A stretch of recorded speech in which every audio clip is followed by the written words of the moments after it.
ये वीडियो में हम बेरिंग के बारे में देखेंगे। तो बेरिंग का काम ये रहता है कि कोई भी अगर शाफ्ट दिया हुआ है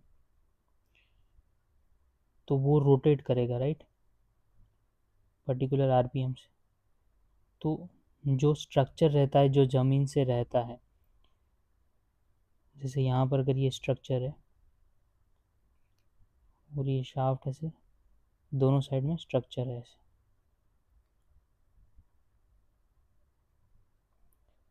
तो यहाँ पर बेरिंग रहेगा।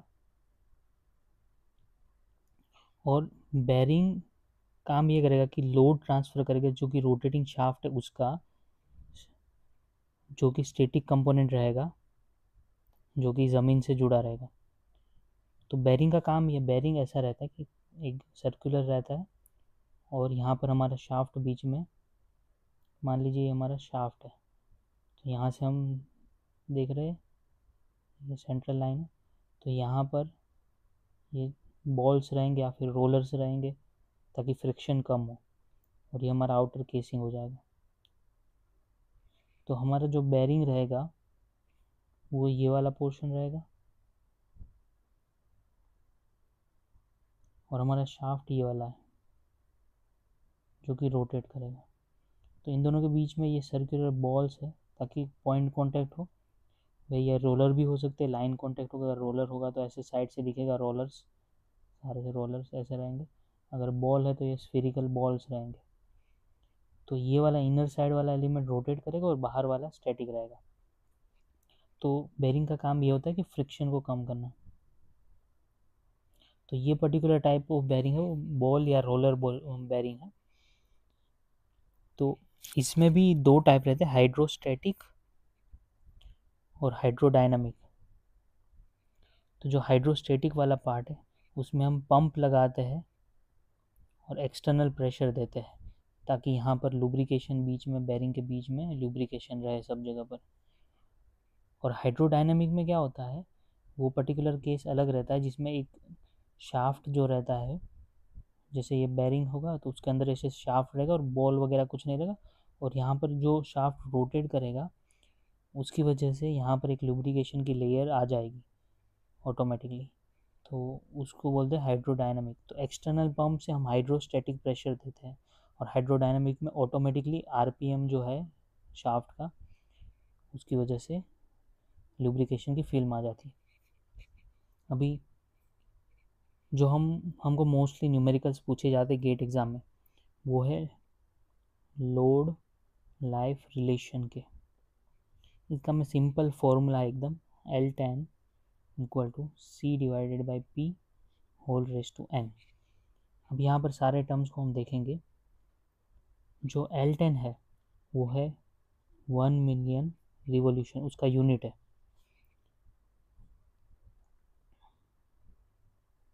तो मैं डायरेक्टली मिलियन रिवोल्यूशन में लिखता हूँ,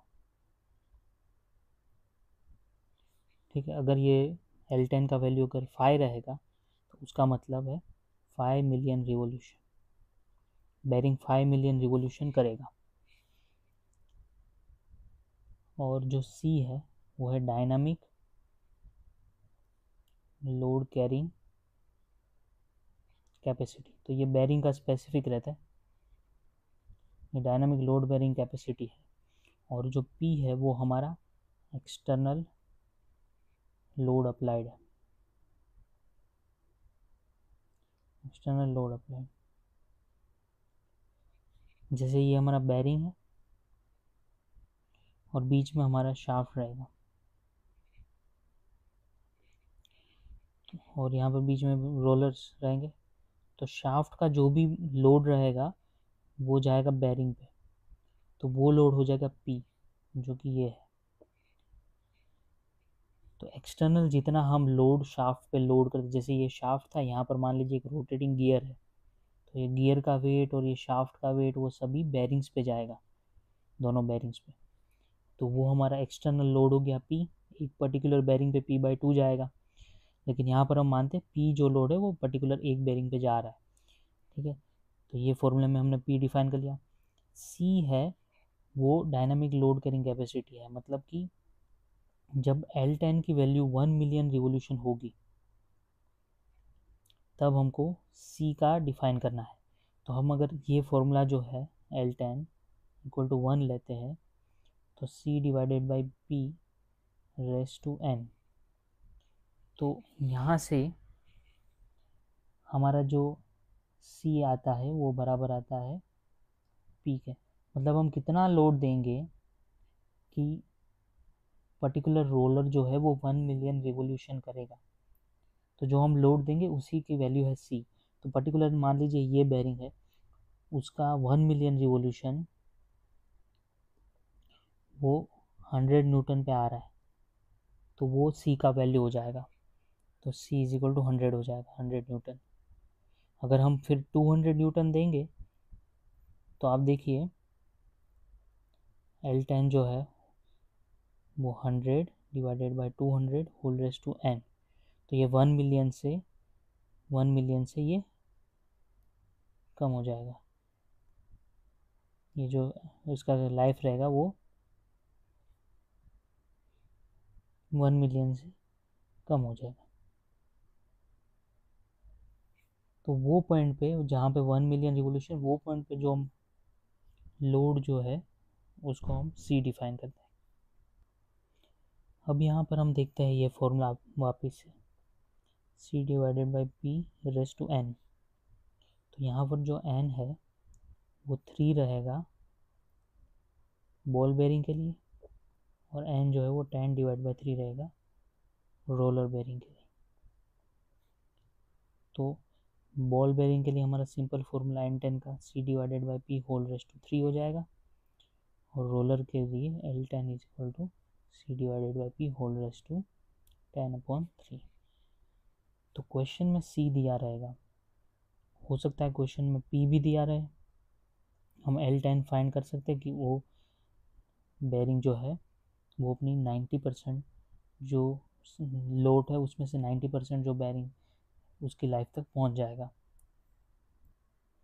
और ये L10 को हम L90 भी बोल सकते हैं।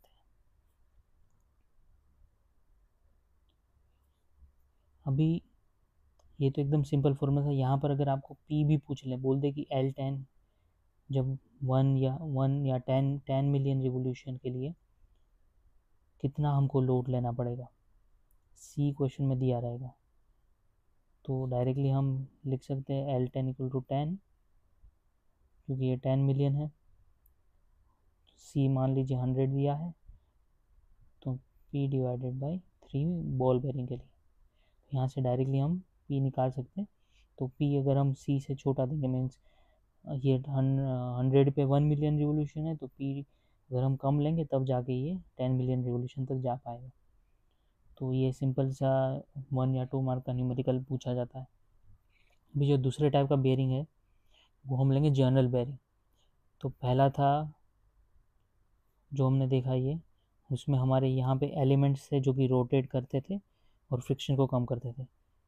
अभी जो हम दूसरा वाला केस देखेंगे उसमें क्या रहेगा, एक हमारा बेरिंग का सरफेस रहेगा, मान लीजिए इनर सरफेस है और ये आउटर सरफेस है बेरिंग का, और हमारा जो बेरिंग है वो यहाँ पर बीच में कहीं पर जर्नल रहेगा। जर्नल मतलब कि जो शाफ्ट का पोर्शन रहता है जो बेरिंग के बीच में यहाँ पर ऐसे घूमता है। तो ये साइड व्यू से ये बेरिंग है और बीच वाला जो है हमारा शाफ्ट है, तो ऐसे सर्कुलर रहेगा। तो ये वाला हमारा शाफ्ट हो गया। अभी इसको मैं थोड़ा ठीक से बनाता हूँ।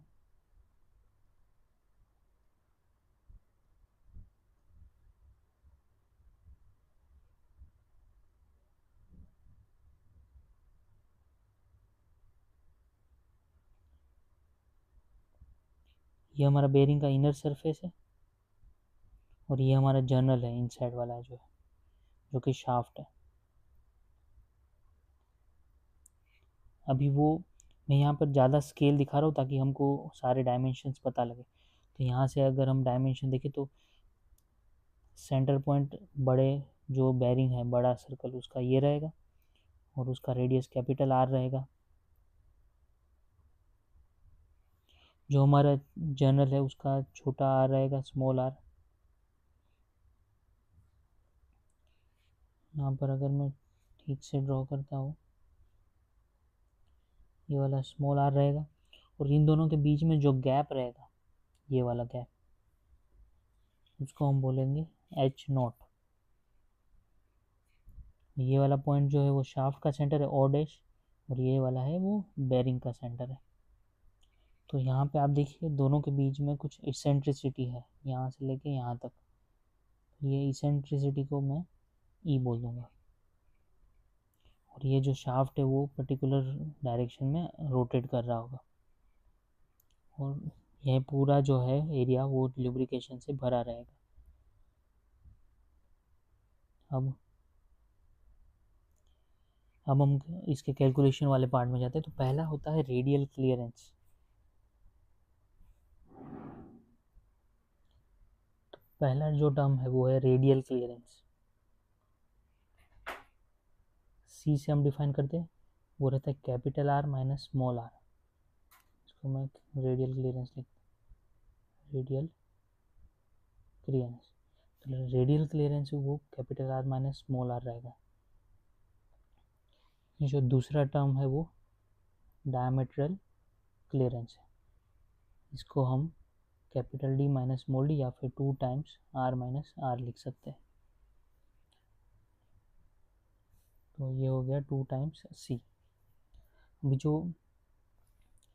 थर्ड है वो मिनिमम फिल्म थिकनेस है। यहाँ पे जो एच नॉट है ना, मिनिमम फिल्म थिकनेस, दोनों के बीच का जो डिस्टेंस है वो बोलते हैं मिनिमम फिल्म थिकनेस।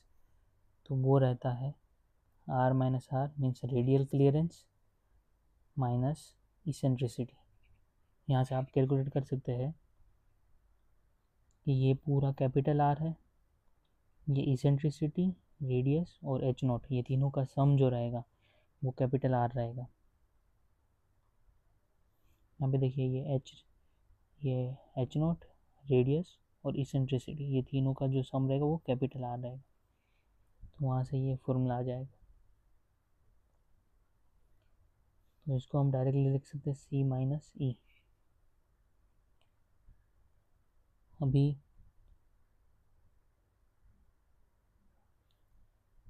चौथा जो टर्म रहेगा वो बेयरिंग प्रेशर रहेगा, जो कि हम जो लोड दे रहे हैं शाफ्ट पे डिवाइडेड बाय 2RL। मतलब कि ये जो हमारा शाफ्ट है उस पर जो लुब्रिकेशन का यहाँ पे प्रेशर आ रहा है, क्योंकि हमारा शाफ्ट पहले से ही कुछ वेट उठा रहा है, तो ऊपर से जो शाफ्ट का W लोड आ रहा होगा इस पर, जो कि ट्रांसफ़र होगा बेयरिंग पे। यहाँ पे जो W लोड आएगा वो ट्रांसफ़र होगा यहाँ पे जो लुब्रिकेशन रहेगा उस पर। तो लुब्रिकेशन का ये प्रेशर रहेगा 180 डिग्री तक रहेगा, यहाँ से लेके यहाँ तक, क्योंकि ऊपर से तो कोई प्रेशर नहीं रहेगा। तो इसका ये P है और इसका जो रेडियस है वो R है। तो ये जो पूरा सरफेस है, तो प्रेशर यहाँ पे आ रहा है, लेकिन हर एक एंगल पे प्रेशर तो नॉर्मल रहता है। तो इफ़ेक्टिव अगर हम एरिया निकालें जहाँ पे प्रेशर लग रहा है, तो 2 × R times the length of this journal. मतलब जर्नल ऐसे कुछ लेंथ रहेगा। अभी यहाँ से अगर हम देखते हैं तो हमको ऐसा व्यू दिखता है। तो इफ़ेक्टिव जो एरिया है वो 2RL है, जो कि ये ऐसे अगर आइसोमेट्रिक व्यू में देखें तो ये वाला जो एरिया रहेगा, ऐसे कुछ शाफ्ट रहेगा पूरा लंबा सा, तो ये लेंथ है जर्नल की। तो 2 × R × L है। तो ये जो W लोड है वो 2RL पे लगेगा, तो उसको हम बोलते हैं प्रेशर ऑन द जर्नल। अभी बेयरिंग का प्रेशर ये हो गया। अभी एक इम्पोर्टेंट इक्वेशन आती है, पेट्रोव्स इक्वेशन। इस पे काफ़ी बार क्वेश्चन आ जाते हैं। पेट्रोव्स इक्वेशन है, उसको हम म्यू मीन्स जो कोएफिशिएंट ऑफ फ्रिक्शन लगेगा यहाँ पर जो जनरल है उसके सरफेस पे, उसकी इक्वेशन है कोएफिशिएंट ऑफ फ्रिक्शन की, वो है 2π² ZNS/P R/C। तो यहाँ पर जो NS है वो है revolution per second of the journal. तो ये हो गया रिवोल्यूशन पर सेकेंड। प्रेशर मैंने बता दिया आपको, स्मॉल रेडियस पता है शाफ्ट का, C पता है रेडियल क्लियरेंस है R माइनस आर, जो ये NS है वो RPS है जनरल का, P बता दिया बेयरिंग प्रेशर है, W2 डिवाइडेड बाई 2R है, ये तो कांस्टेंट है 2 पाई स्क्वायर। बचा ये Z, तो ये जो Z है वो है dy माइनस डायनामिक विस्कोसिटी। तो ये जो डायनामिक विस्कोसिटी हमारा जो पास्कल सेकेंड में आता है वही है, और यहाँ पर म्यू जो है वो कोएफिशिएंट ऑफ फ्रिक्शन है। तो ये हो गया हमारा पेट्रोव्स इक्वेशन। और हमको एक बार म्यू मिल जाता है तो हम टॉर्क जो ट्रांसमिट होगा फ्रिक्शन की वजह से बियरिंग पे वो निकाल सकते हैं, क्योंकि हमको नॉर्मल लोड पता है W है, तो W टाइम्स म्यू करेंगे normal friction is equal to mu into N. तो फ्रिक्शन फोर्स मिल गया हमको यहाँ पे। टॉर्क क्या है, जो फ्रिक्शन लग रहा है times the radius of this general, जो फ्रिक्शन लग रहा है वो टाइम्स द रेडियस। तो ये म्यू डब्ल्यू आर हो गया हमारा टॉर्क ड्यू टू फ्रिक्शन हो गया। और हमको पावर जो लॉस्ट है हीट में ही जाएगा ये सारा का सारा टॉर्क, क्योंकि बेयरिंग पे लग रहा है। तो पावर जो है वो मीन जो हीट जनरेट हो रहा है वो 2 पाई N T हो जाएगा। तो यहाँ पर अगर हम NS लेते हैं तो हमको डायरेक्टली वॉट में मिल जाएगा। तो ये हो गया, जो टॉर्क हमको यहाँ से मिला वो रख दिया, और NS हमको पता है RPS में हमको पता है। तो हीट जनरेटेड हो गया यहाँ पे। दूसरा एक इम्पोर्टेंट होता है पेट्रोस कोएफिशिएंट ऑफ फ्रिक्शन, मतलब पेट्रोफ इक्वेशन हमने देख लिया। दूसरा एक इम्पोर्टेंट होता है सोमरफेल्ड नंबर। सोमरफेल्ड नंबर में S से डिफाइन करते हैं, और वो सेम है ZNS बाई P। यहाँ पर जो हमने लिखा था ना 2 pi square ZNS by P into R by C, तो यहाँ पर 2 पाई स्क्वायर नहीं रहेगा और R बाई C का हम स्क्वायर कर देंगे। तो बस इतना सा ही डिफरेंस है पेट्रोफ इक्वेशन में। पेट्रोफ जो था वो था 2 pi square ZNS by P R by C। तो यहाँ पर हम ये टर्म जो है वो हटा देंगे, और दूसरा इसका हम स्क्वायर कर देंगे। यहाँ पर इसका हम स्क्वायर कर देंगे, तो सोमरफेल्ड नंबर आ जाएगा। अभी बेयरिंग कैरेक्टरिस्टिक नंबर जो है ये ZNS बाई P जो है उसको बोलते हैं हम बेयरिंग कैरेक्टरिस्टिक नंबर, और उसको हम बेयरिंग मॉड्यूलस भी बोलते हैं।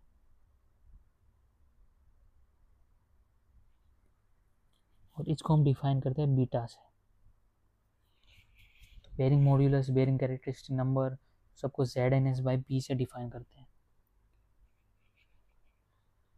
तो फॉर सेफ बेयरिंग ऑपरेशन